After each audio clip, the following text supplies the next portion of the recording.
오늘 하나님께서 우리에게 허락하시는 말씀은 요한복음이에요.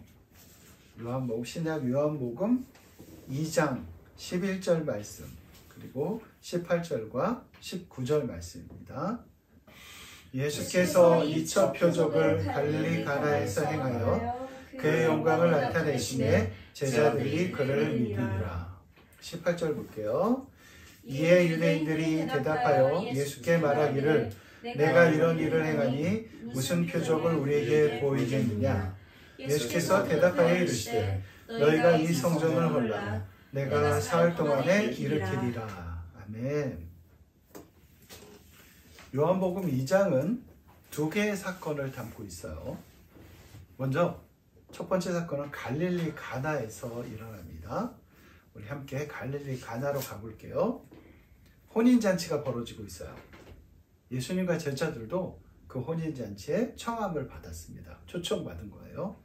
그런데 그만 잔치 자리에서 가장 중요하다고 할 수 있는 포도주가 동일합니다. 떨어진 거예요. 유대인의 결혼 예식은 때로는 일주일 동안 지속되기도 했대요. 결혼을 하고 잔치를 벌이는데 그 잔치가 일주일 동안 지속되는 거예요. 그러니까 포도주가 떨어지는 일들도 좀 있지 않았을까 하는 생각이 듭니다. 하지만 그렇다고 해도 손님을 접대하는 신랑 측 입장에서 포도주가 떨어졌다는 것은 정말 심각한 일이 아닐 수 없어요. 그때 예수님의 어머니 마리아가 예수님께 그 사실을 알립니다. 이것으로 봐서 아마도 그 혼인잔치는 예수님 가문과 예수님의 집과 관련이 있었던 것이다. 이런 추측이 가능하죠. 그러니까 예수님의 어머니 마리아가 그 사실을 알리면서 도움을 청한 거예요. 예수님께. 예수님은 아직은 자신의 때가 이르지 않았다. 이 사실을 분명히 알리지만 또 한편으로 결국 도움을 허락하십니다. 물을 포도주로 바꾸는 기적으로 그 위기를 넘어가게 하신 거예요. 다음 장면은 갑자기 예루살렘으로 바뀝니다. 예수님은 성전 안에서 제물로 쓰일 짐승을 파는 사람들과 돈을 바꿔주는 사람들이 앉아있는 것을 보셔요. 그런데 예수님께서 갑자기 분노하십니다. 얼마나 화가 났으면 채찍을 다 휘두르셨대요. 장사하는 사람들을 쫓아내시면서 예수님께서 말씀하십니다.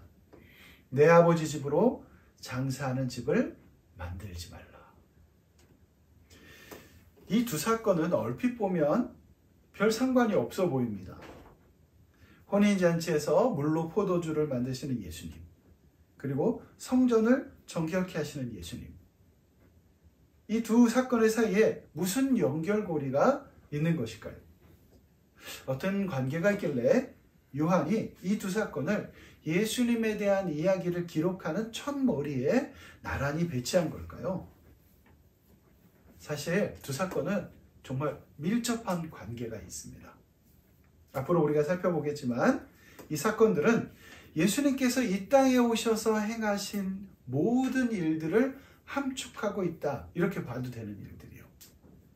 예수님께서 이 땅에 오셔서 사람들에게 그리고 우리들에게 하셨던 모든 일을 대표하는 일이 바로 이 두 사건입니다. 예수님의 사역이 어디에까지 영향을 미치는지 그 경계를 보여주는 게 이 두 사건이란 말이에요. 쉽게 말해서 이 두 사건은 예수님이 어떤 분인지를 보여주는 것이라 할 수 있습니다. 그래서 요한은 이 두 사건을 묶어주는 단어 하나를 선택해서 씁니다. 그것은 오늘 우리가 함께 읽은 본문 11절, 18절 모두에 나오는 단어인데 뭐냐면 표적이에요. 함께 해볼까요? 표적. 네.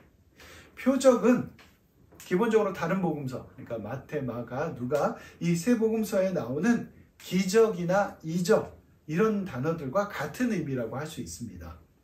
하지만 요한은 이 기적이나 이적이라는 단어를 쓰지 않고 표적 이렇게 이 단어를 사용하는데 이 단어를 통해서 예수님께서 보이신 권능, 그러니까 예수님의 기적, 예수님께서 행하신 기적은 예수님의 권능이 사람들의 눈에 보일 수 있도록 나타난 거잖아요. 그런데 그 권능이 담고 있는 더 깊은 의미, 사람들은 깜짝 놀라, 그 기적에 깜짝 놀라지만 사실은 그 기적 뒤에 있는 예수님의 표적을 나타내고 싶어서 그래서 표적이란 단어를 쓴 거예요. 예수님께서 행하신 기적은 단순히 초자연적인 현상을 말하는 것이 아니었습니다. 예수님의 기적은 하나님의 나라가 이 땅에 펼쳐지는 모습이었어요. 하나님의 통치가 이 땅에서 행해질 때 일어나는 일, 그게 바로 예수님께서 행하셨던 기적이라는 거죠. 그런데 요한은 그 기적에 표적이라는 단어를 사용하면서 좀 더 상징적인 의미를 드러낸 거예요. 한마디로 표적이라는 건 뭐냐면 예수님이 누구인지를 가르쳐 보여주는 것. 우리가 표지판 이렇게 얘기하죠. 표지판은 뭐예요? 우리가 가는 길을 가르쳐 보여주는 거잖아요. 예수님께서 행하신 표적은 뭐냐면 예수님이 어떤 분인지를 가르쳐 보여주는 거라고 할 수 있는 거예요. 그런데 우리가 유의해야 되는 것은 요한복음에서 표적이 곧 기적은 아닙니다. 오늘 우리가 살펴보는 두 사건만 봐도 알 수 있지만 물로 포도주를 만드는 건 기적이죠. 그런데 예수님께서 성전을 정결케 하시는 데는 기적이라고 부를 만한 일들이 일어나진 않잖아요. 그런데도 그 사건도 요한은 표적이라고 얘기하는 거예요. 그러니까 요한이 표적이라고 이렇게 얘기할 때는 예수님께서 행하신 일을 가리킨다 이렇게 생각할 수 있는 것입니다. 예수님께서 이 땅에 오셔서 하신 모든 일, 그 일이 우리에게 표적이 될 수 있다는 거죠. 그 일들을 통해서 예수님이 누구인지를 알 수 있다는 말입니다. 우리는 예수님이 우리의 그 제자들을 또 예수님께 모여든 사람들을 향해서 가르치셨던 말씀을 통해서 뿐만 아니라 예수님께서 행하셨던 일들을 통해서도 예수님이 어떤 분인지를 알 수 있는 거예요. 그래서 우리가 예수님께서 하셨던 일들을 오늘 살펴볼 건데 모든 일들을 다 살펴볼 수는 없고 시간이 없으니까 하지만 우리한테는 예수님께서 보여주셨던 표적이 있잖아요. 오늘 우리가 살펴보려고 하는 요한복음 2장에 나오는 이 두 사건만으로도 충분한 것입니다. 시간이 많지 않기 때문에 먼저 이 두 사건이 품고 있는 핵심에 우리가 곧바로 접근을 해보려고 해요. 그것은 바로 변화입니다. 한번 때려볼까요? 변화. 네. 물이 포도주로 변하죠. 동물들의 울음소리와 장사꾼들의 외침소리로 시끌벅적했던 그 성전이 기도하는 조용한 장소로 변하게 됩니다. 다 변화를 얘기하고 있는 거죠. 예수님의 표적이 갖는 특징은 이렇게 변화가 일어난다는 거예요. 그런데 이 변화는 단지 새롭게 할 뿐만이 아니라 완전하게 하는 것이에요. 예수님의 표적, 이 표적이 보여주는 이 변화는 불완전한 것을 완전하게 만들고 아픈 것을 치유하고 그리고 엉망인 것을 회복시켜주는 그런 변화를 의미합니다. 먼저 포도주를 볼게요. 성경에서 포도나무, 포도원 이런 것들은 바로 이스라엘을 상징합니다. 우리 구약성경 이사야로 한번 가볼게요. 자, 이사야서 5장 4절을 한번 찾아볼게요. 한 목소리 읽어볼게요. 내가 내 포도원을 위하여 행한 것 외에 무엇을 더할 것이 있으랴. 내가 좋은 포도 맺기를 기다렸거늘 들포도를 맺음은 어찌 됨이고. 여기서 내가는 누가 하는 말씀이에요? 하나님이 하시는 말씀이에요. 이사야는 하나님의 말씀을 전하는 선지자였는데 지금 이스라엘을 포도원에 비유해서 하나님의 말씀을 전하고 있는 거예요. 근데 이런 일은 신약에도 있습니다. 예수님께서도 그러셨어요. 요한복음 15장 5절을 보면 나는 포도나무요 너희는 가지라. 그가 내 안에 내가 그 안에 거하면 사람이 열매를 많이 맺나니. 이런 말씀하시잖아요. 사람이 열매를 많이 맺나니. 이때 맺는 열매는 뭐예요? 포도를 말하는 거죠. 그리고 그 포도로 만드는 게 포도주예요. 예수님께서 비유를 베푸실 때 혼인잔치를 천국잔치에 이렇게 비유해서 많이 말씀하시잖아요. 근데 거기까지 가지 않더라도 혼인잔치에 포도주가 떨어졌다는 것은 심각한 문제가 아닐 수 없잖아요. 그런데 이 포도주가 떨어졌다는 것이 의미하는 건 뭐냐면 이스라엘 백성들이 얼마나 지금 부족한 상태가 됐는지, 얼마나 엉망인 상태가 됐는지, 얼마나 천국잔치에 합당하지 않은 상태가 됐는지를 보여주는 것이라고 할 수 있는 거예요. 근데 예수님께서 이 떨어진 포도주에 대해서 어떻게 하십니까? 오늘 우리 본문이 있는 요한복음 2장 7절을 한번 읽어볼게요. 요한복음 2장 7절. 다시 요한복음으로 가서 예수께서 그들에게 이르시되 항아리에 물을 채우라 하신즉 아기까지 채우니. 아멘. 항아리에 어떻게 해요? 포도주를 채워요? 아니요, 물을 채워요. 여기서 항아리에 가득한 물은 맛을 잃은 이스라엘을 상징하는 거예요. 원래는 맛있는 포도에 줘야 되는 이스라엘이 맹물이 돼버린 거야. 거룩함을 잃은 유대인, 맛을 잃은 이스라엘, 이것을 상징하는 게 바로 항아리에 가득 채워진 물입니다. 그런데 예수님께서 그 맹물을 어떻게 하세요? 포도주로 만드는 거예요. 그것도 연회장이 맛보고 깜짝 놀랄 만한 최상급 포도주로 변화시켜 주시는 것입니다. 이게 바로 표적이에요. 물로 포도주를 만드시는 것처럼 이스라엘을 새롭고 완전한 모습으로 변화시켜 주시는 분, 그분이 바로 예수님이라는 거죠. 이걸 보여주는 게 가나의 혼인잔치에 오늘 우리가 보고 있는 이 사건인 것입니다. 다시 성전으로 가볼게요. 성전이 뭐예요? 성전은 이스라엘의 심장이라고 할 수 있어요. 우리도 교회를 보면서 성전이다 이렇게 얘기하긴 하죠. 그런데 유대인들에게 성전은요, 오늘 우리가 생각하는 교회하고는 완전히 질적으로 다른 의미였습니다. 성전은 종교적인 의미뿐이 아니라 정치, 사회, 민족적인 중심이라고 할 수 있어서, 그러니까 한마디로 성전은 이스라엘 사람들에게 모든 것의 중심인 거예요. 왜 성전이 모든 것의 중심일까요? 그것은 성전이 바로 이스라엘 가운데서 살아계시고 함께 하시는 하나님이 계신 곳을 상징하기 때문이에요. 하나님이 그 성전에 계시는 거예요. 그래서 성전이 모든 것의 중심이었던 것이죠. 그 성전을 제일 처음에 건축한 사람이 누구죠? 솔로몬입니다. 솔로몬이 그 성전을 건축하고 이렇게 기도해요. 하나님이 참으로 사람과 함께 땅에 계시리이까 보소서, 하늘과 하늘들의 하늘이라도 주를 용납하지 못하겠거든 하물며 내가 건축한 이 성전이오리이까. 이게 무슨 얘기예요? 하나님은 이 땅에 계실 수 없을 만큼 너무나 큰 분이잖아요. 그런데 사람이 건축한 성전이 아무리 좋다고 해도 이 성전에 계시겠습니까? 하고 솔로몬이 겸손하게 하나님 앞에 기도하는 거예요.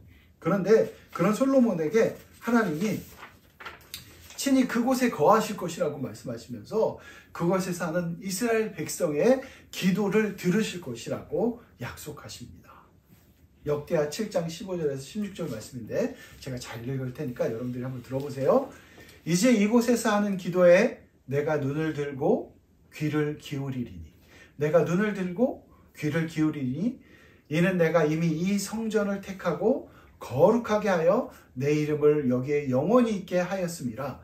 내 눈과 내 마음이 항상 여기에 있으리라.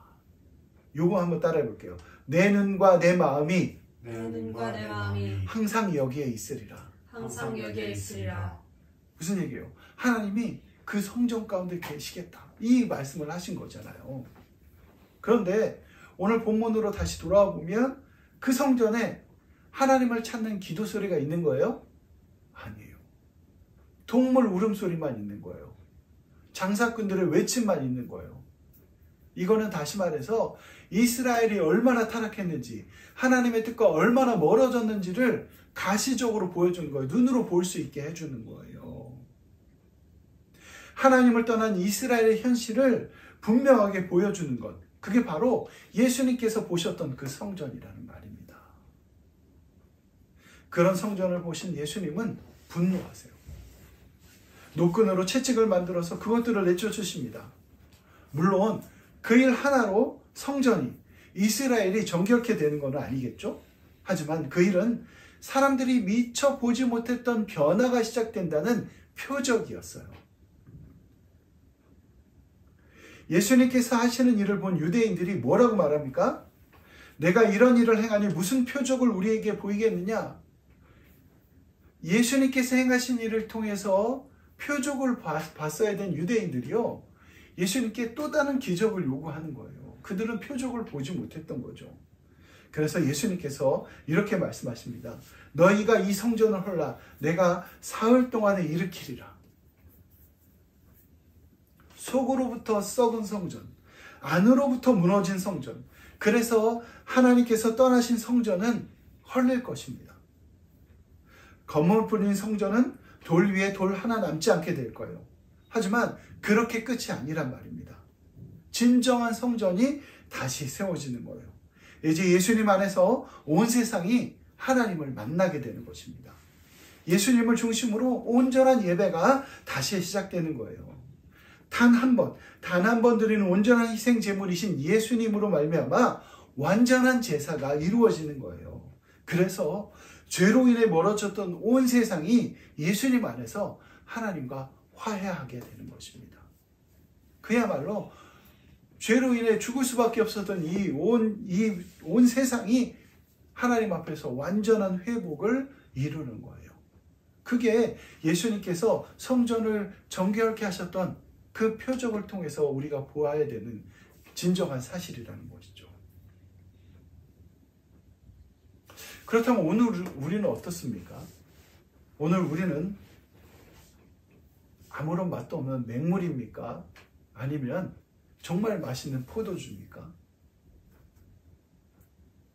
과연 우리는 하나님이 거하시는 성전입니까?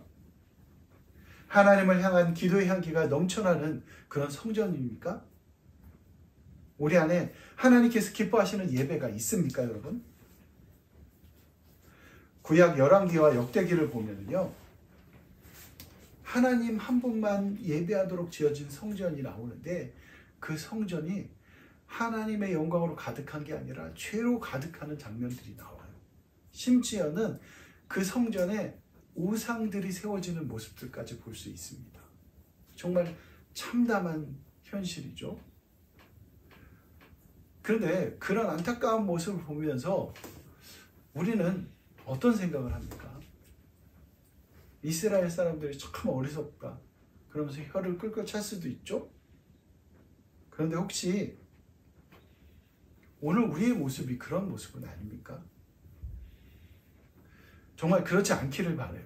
그렇지 않기를 바라는데 서로 그럴지라도 우리에게는 아직 희망이 남아있다는 말이에요. 오늘 하나님께서 우리에게 허락하신 말씀, 요한복음 2장에 나와 있는 이 두 가지 사건은 다른 게 아니라 우리에게 그 희망을 주는 말씀입니다. 오늘 우리가 살펴보고 있는 이 두 가지 사건이 우리에게 말해주는 것이 뭐냐면 아직 우리에게 희망이 있다는 거예요. 비록 우리가 하나님 보시기에 마땅히 허물어져야 할 성전 같고 아무런 맛도 없는 맹물 같다 해도 우리에게는 아직 희망이 있다는 거예요. 오늘 말씀을 통해서 예수님께서 우리에게 보여주시는 표적, 그 표적이 있기 때문입니다. 물을 포도주로 만드시고 성전을 정결케 하시는 예수님이 계시기 때문에 우리가 비록 하나님 보시기에 합당하지 않은 모습이라도 우리에게는 희망이 있다는 거예요. 복음서를 읽으면서 우리는 예수님께서 하신 일들을 많이 봅니다. 예수님의 설교와 비유도 듣죠. 그분이 베푸신 기적들도 봅니다. 어쩌면 우리는 그보다 좀 더 오랜 시간을 들여서 예수님께서 이 땅에 오셔서 하셨던 일들을 체계적으로 분류하고 정리할 수도 있을 거예요. 하지만 아무리 그렇게 한다고 해도 우리가 예수님을 알 수 있는 건 아닙니다.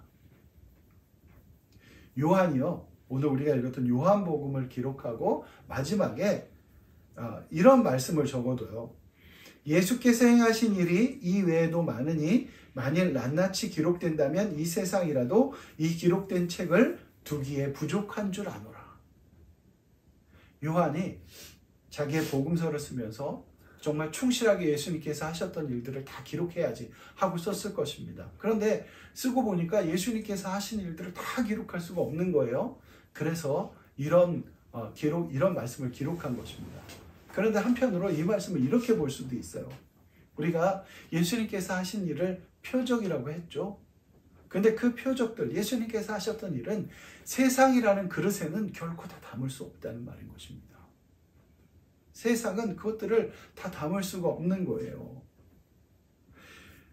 만약에 우리가 그럴 수는 없지만 타임머신을 타고 예수님이 계셨던 장소로 가서, 그 시절로 가서 예수님이 하셨던 일들을 다 보고 예수님이 가르치셨던 일들을 다 기록하고 그래서 그것을 우리 것으로 만든다고 해도 우리가 예수님을 온전히 알 수는 없다는 거예요.